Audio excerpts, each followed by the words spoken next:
Hello and welcome to this preliminary presentation on putting our minds together on Luke Roloff's book Combining Minds. So in this preliminary talk I'm going to outline the context behind which the book is written and the topics at which it's aimed, and this will also be the context for my own paper. So there's a couple of different contexts in fact that are relevant here. So one of them is work in social ontology, which concerns the idea of there being group minds, group agency, collective intentionality, collective emotions, institutional persons.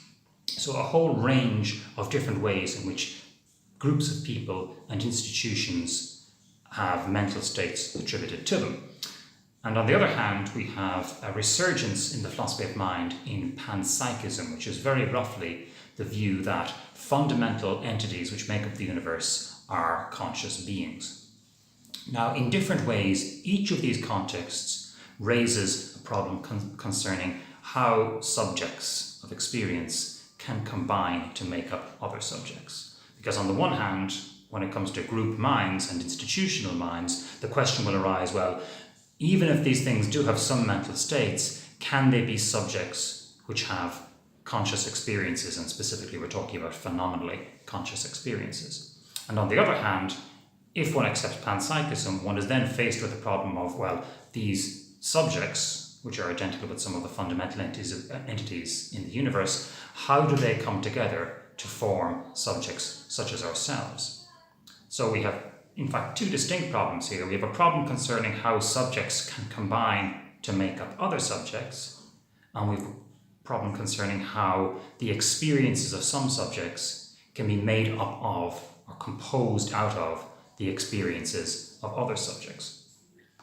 And when philosophers have thought about these questions, generally speaking, they've been extremely dismissive of these possibilities. So there's an obligatory passage from William James, which has to be cited on these occasions. James says, "The breaches between such thoughts," that's to say thoughts belonging to different persons, "are the most absolute breaches in nature." And I must say that I shared this intuitive reaction to the thought that subjects could be composed from different subjects. And one of the great virtues of Luke's book, Combining Minds, is that it lays out a detailed defense of this possibility in a way which really ought to shake the confidence of people like myself that it was just a non-starter.